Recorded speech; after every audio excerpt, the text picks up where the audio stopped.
اس دور میں جو کافر تھے وہ کافر آج بھی موجود ہیں. مثلا حضور کے دور میں یہودی تھے نا یہودی حضور کے دور میں، وہ یہودی آج بھی ہیں اسرائیل والے. اس دور میں عیسائی تھے، وہ عیسائی آج بھی موجود ہیں. اس دور میں مومن تھے ایمان والے، وہ مومن آج بھی موجود ہیں. اب اس دور میں جو منافق تھے وہ کدھر گئے؟ کیا منافق ختم ہو گئے حضور کے دور میں؟ کیا صحابہ کرام کے دور میں وہ منافقین ختم ہو گئے؟ کیا وہ منافق قیامت تک باقی نہیں رہیں گے؟ وہ منافق کدھر گئے؟ یہ بھی تو سوچنے والی بات ہے نا.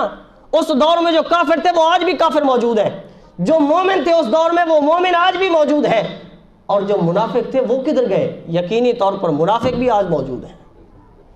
لیکن فرق یہ ہے، جس طرح اس دور میں چھپے ہوئے رہتے تھے، آج کے منافق بھی اسی طرح چھپے ہوئے رہتے ہیں. عام مسلمان ان کو پہچان نہیں سکتا. فرق یہ ہے. اور جو پہچانتے ہیں الحمدللہ وہ پہچان لیتے ہیں. علماء کرام پہچانتے ہیں کہ منافق اصل میں کون ہے. میں آپ کے سامنے بخاری شریف کی روح سے، مسلم شریف کی روح سے، صحاح ستہ میں سے احادیث مبارکہ آپ کے سامنے رکھنا چاہتا ہوں کہ جس میں میرے آقا نے منافقین کی نشانیاں بیان فرمائی.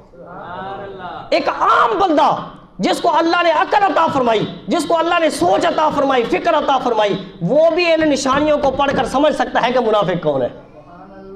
میں آپ کے سامنے ایک حدیث مبارکہ پڑھنے لگا ہوں، ذرا غور سے سنیے. بخاری شریف کے اندر یہ حدیث مبارکہ، حدیث نمبر 3344 بخاری شریف کے اندر. میرے آقا مدنی کریم صلی اللہ علیہ وآلہ وبارک وسلم ایک مرتبہ مال غنیمت تقسیم فرما رہے ہیں. مال غنیمت کیا ہوتا ہے؟ جنگ سے جو مال حاصل ہوتا ہے، مال غنیمت آقا تقسیم فرما رہے ہیں. کسی کو میرے آقا نے زیادہ دیا، کسی کو میرے آقا نے کم دیا. بعد میں سوال ہوا تو میرے آقا نے فرمایا تھا کہ میں نے جس کے دل میں مال کی محبت دیکھی تو اس کو زیادہ دیا، جس کے دل میں مال کی محبت کم دیکھی، مثلا حضرت عثمان غنی جس کو اللہ نے ویسے غنی بنایا، اس کو مال میں نے کم دیا اور کسی کو دیا بھی نہیں. ایک شخص آیا، اس کا نام تھا، اسی بخاری شریف کے اندر دوسری حدیث میں اس کا نام موجود ہے، اس کا نام تھا ذوالخویسرہ. وہ حضور کی بارگاہ میں آیا اور آ کر کہتا ہے اتقوا اللہ یا رسول اللہ، اللہ سے ڈرو اے اللہ کے رسول.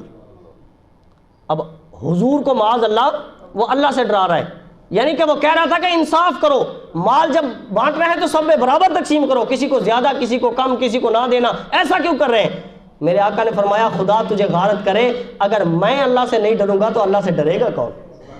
ایک حدیث مبارکہ میں ہے اے دلو یا رسول اللہ، وہ کہنے لگا یا رسول اللہ عدل کرو، تو حضور نے فرمایا اگر میں عدل نہیں کروں گا تو عدل کرے گا کون؟ یہ بات کہہ کر وہ منہ میں بڑبڑاتا ہوا اس طرح چل دیا، حضور کو پیٹ کر کے، حضور کو پشت کر کے ایسے چل پڑا.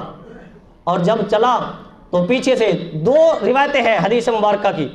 ایک روایت میں حضرت خالد بن ولید رضی اللہ تعالیٰ عنہ کا ذکر ہے، اور ایک روایت میں حضرت عمر فاروق رضی اللہ تعالیٰ عنہ کا ذکر ہے کہ ان دونوں صحابہ کرام نے تلواریں نکال لی اور انہوں نے کہا کہ یا رسول اللہ ہمیں اجازت دیجئے کہ جس بدبخت نے آپ کی توہین کی ہے، آپ کے سامنے زبان درازی کی ہے، ہمیں اس کا سر قلم کر دیں. تو میرے آقا نے ایسے دیکھا، جب وہ جا رہا تھا نا تو میرے آقا نے ایسے دیکھا تو دیکھ کر فرمایا صحابہ اس کو چھوڑ دو، صحابہ اس کو چھوڑ دو، یہ اکیلا نہیں ہے، اس کی پوری ذریت ہے جو قیامت تک آئے گی، اس کی پوری اولاد ہے جو قیامت تک آئے گی. اب آپ مجھے بتائیے کلمہ پڑھنے والے میرے سنی مسلمان بھائیوں، مجھے بتاؤ کیا حضور کا فرمان غلط ہو سکتا ہے؟ کیا حضور کا فرمان معاذ اللہ جیسا حضور نے فرمایا اس کے خلاف ہو سکتا ہے؟ ہرگز نہیں. جو حضور نے فرمایا وہ ہو کر رہے گا. حضور نے فرمایا دیکھ لو اس کو، یہ قیامت تک اس کی اولاد آئے گی. اور اس کی نشانی کیا تھی؟ جو پہلی نشانی بخاری شریف کے اندر پوری ذمہ داری کے ساتھ، پورے حوالے کے ساتھ اور اس منبر رسول پر بیٹھ کر جو چیز بیان کر رہا ہوں، اس کی پہلی نشانی جو بخاری شریف کے اندر حدیث مبارکہ کے اندر لکھی ہوئی ہے وہ یہ ہے کہ حضور نے فرمایا یہ بھی، یعنی وہ بھی سر سے گنجا تھا، اور حضور نے فرمایا اس کی ساری اولاد جو قیامت آئے گی اکثر وہ سر سے گنجے ہوں گے. یہ اگر نشانی موجود نہ ہو حدیث میں، میں مجرم، میں نہ دکھا سکوں بخاری شریف کے اندر، میں مجرم. حضور نے فرمایا پہلی نشانی یہ کہ ان کے زیادہ، یعنی 20 لوگ اکٹھے کر لیں ان میں سے 10 لازمی گنجے ہوں گے، زیادہ تر لوگ ان کے گنجے ہوں گے. دوسری نشانی فرمایا ان کی داڑیاں گھنی ہوں گی، گھنی داڑیاں، لمبی لمبی داڑیاں.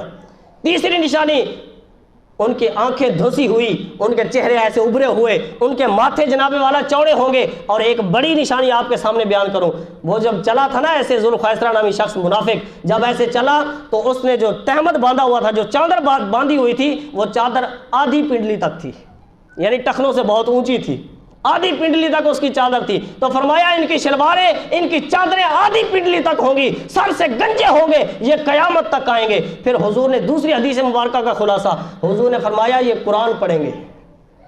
اب آپ لوگ تو عوام اگر جس کو دیکھے قرآن پڑھے تو عوام تو کہتے ہیں واہ واہ یہ تو قرآن پڑھ رہا ہے۔ حضور نے فرمایا یہ قرآن پڑھیں گے، اتنا خوبصورت قرآن پڑھیں گے کہ تم دیکھ کر عش کر اٹھو گے، لیکن وہ قرآن ان کے حلق سے نیچے نہیں اترے گا، صرف یہاں سے اوپر اوپر ہوگا، اس سے نیچے نہیں اترے گا۔ حضور نے فرمایا تھا وہ لمبی لمبی نمازیں پڑھیں گے، ایسی لمبی ان کی نمازیں ہوں گی۔ حضور نے صحابہ کو مخاطب کر کے فرمایا اے صحابہ تم اپنی نمازوں کو بھی ان کی نمازوں کے سامنے حقیر سمجھو گے، کم سمجھو گے۔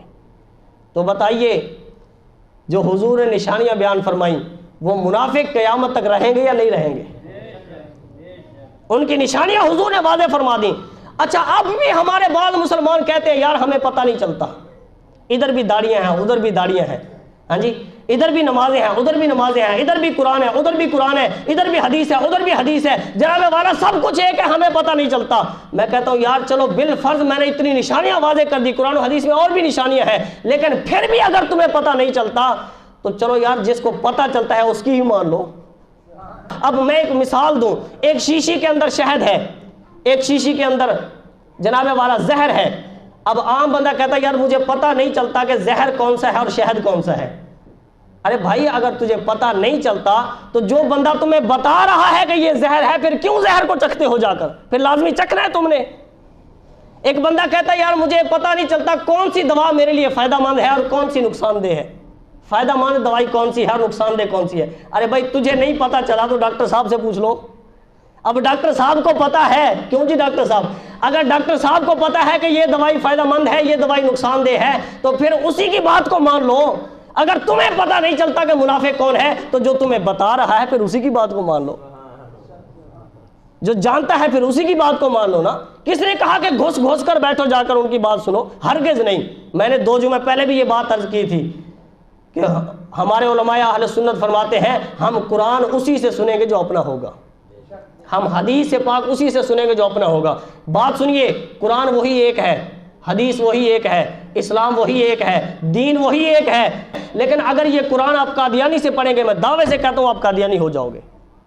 قرآن ایک ہے، پڑھانے والے مختلف ہیں۔ یہی قرآن آپ کسی شیعہ سے جا کر پڑھو میں دعوے سے کہتا ہوں تمہیں شیعہ بنا دے گا۔ یہی قرآن جا کر جناب والا کسی قادیانی سے پڑھو، کسی مرزائی سے پڑھو، کسی خارجی سے پڑھو، کسی رافضی سے پڑھو، وہ تمہیں وہی بنا دے گا جو جس کا وہ عقیدہ ہے۔ لیکن یہی قرآن اگر کسی سچے عاشق رسول سے پڑھو تو وہ تمہیں عاشق رسول بنا دے گا۔ قرآن ایک ہے، حدیث ایک ہے، اس کی بنیاد پر انما المؤمنون اخوہ، مومن ہیں جو آپس میں بھائی ہیں۔ منافق اور مومن کبھی بھائی نہیں ہو سکتے، وہ کبھی آپس میں ایک نہیں ہو سکتے۔ میں نے آپ کے سامنے حدیث مبارکہ بیان کی، ایک آخری الفاظ حدیث مبارکہ کے بیان کر کے بات کو ختم کر رہا ہوں۔ میرے آقا ایک مرتبہ دعا فرما رہے تھے اللہم بارک لنا فی شامنا، اللہم بارک لنا فی یمننا، اے اللہ ہمارے شام کے اندر برکتیں عطا فرما، ہمارے یمن کے اندر برکتیں عطا فرما۔ ایک شخص کھڑا ہو گیا سامنے سے، پکا سچا مسلمان تھا، اس نے کہا وفی نجدنا یا رسول اللہ صلی اللہ علیہ وسلم، یا رسول اللہ ہمارے نجد کے بارے میں بھی دعا کر دیں، نجد کے بارے میں بھی دعا فرمائیں۔ تو میرے آقا نبی پاک علیہ الصلوۃ والسلام نے دعا نہیں فرمائی۔ دوسری مرتبہ حضور نے دعا فرمائی، یمن کا اور شام کا نام لیا، نجد کا نام نہیں لیا۔ تیسری مرتبہ میرے آقا نے دعا فرمائی، شام کا اور یمن کا نام لیا، نجد کا نام نہیں لیا۔ وہ شخص تیسری مرتبہ کھڑا ہو گیا، کہتا یا رسول اللہ وفی نجدنا، نجد کے بارے میں دعا فرمائیے۔ تو میرے آقا نے غصے غضبناک ہو کر فرمایا میں نجد کے بارے میں کیسے دعا کروں، وہاں سے تو شیطان کا سینگ نکلے گا، وہاں سے تو زلزلے آئیں گے، وہاں سے تو فتنے پیدا ہوں گے، ایسا شیطان کا سینگ نکلے گا جو میری امت کو گمراہ کرے گا۔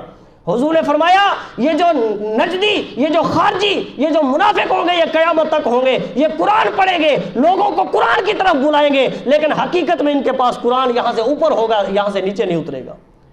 حضور نے فرمایا یہ مسلمانوں کو قتل کریں گے اور یہ کافروں کا ساتھ دیں گے۔ مسلمانوں کو قتل کس طرح کریں گے؟ حضور نے فرمایا ایک دوسری حدیث مبارکہ، میرے آقا نے فرمایا ایک وقت آئے گا میری امت پر شرک کے فتوے لگا کر انہیں مشرک قرار دے دیا جائے گا، انہیں مشرک قرار دے دیا جائے گا، کہا جائے گا یہ مسلمان مشرک ہو چکے ہیں سارے، جو یا رسول اللہ کہنے والے یہ مشرک ہو چکے، جو المدد یا رسول اللہ کہنے والے یہ مشرک ہو چکے، نبی کو مددگار ماننے والے، اولیاء کرام کے مزارات پر جانے والے، کہا جائے گا یہ سب مشرک ہو چکے ہیں۔ اور پھر حضور سے پوچھا گیا، صحابہ کرام نے پوچھ کر مسئلہ ہی حل کر دیا۔ صحابہ کرام نے پوچھا یا رسول اللہ اس وقت مشرک ہوگا کون؟ اس وقت مشرک ہوگا کون؟ تو میرے آقا نے فرمایا جو مشرک کہنے والا ہوگا وہی در حقیقت مشرک ہوگا۔ تو یہ ساری نشانیاں میرے آقا نے بیان فرمائی، آج ہم آپ کے سامنے اسی لیے بیان کرتے ہیں خدا را پہچانو، اگر نہیں پہچان سکتے تو جو پہچانتا ہے کم از کم اسی کی مان لو، اسی کی مان کر ان سے اپنے آپ کو بچاؤ، اپنا ایمان بچاؤ، ایمان بچا کر قبروں میں جاؤ۔ خدا کی قسم یہ ایمان ہوگا تو روزے قبول ہوں گے، یہ ایمان ہوگا تو نمازیں قبول ہوگی، ورنہ آپ لمبی لمبی نمازیں پڑھتے رہیں، اگر خدا کی قسم ایمان چھن گیا تو یہ ساری نمازیں غارت جائیں گی، یہ سارے روزے بھی کسی کام نہیں آئیں گے، سارے عمل اسی وقت کام آئیں گے جب ہمارا ایمان حضور کی محبت والا ہوگا۔ اللہ کی بارگاہ میں دعا ہے اللہ حق سچ کو سمجھنے کی توفیق عطا فرمائے۔ وآخر دعوانا ان الحمدللہ رب العالمین۔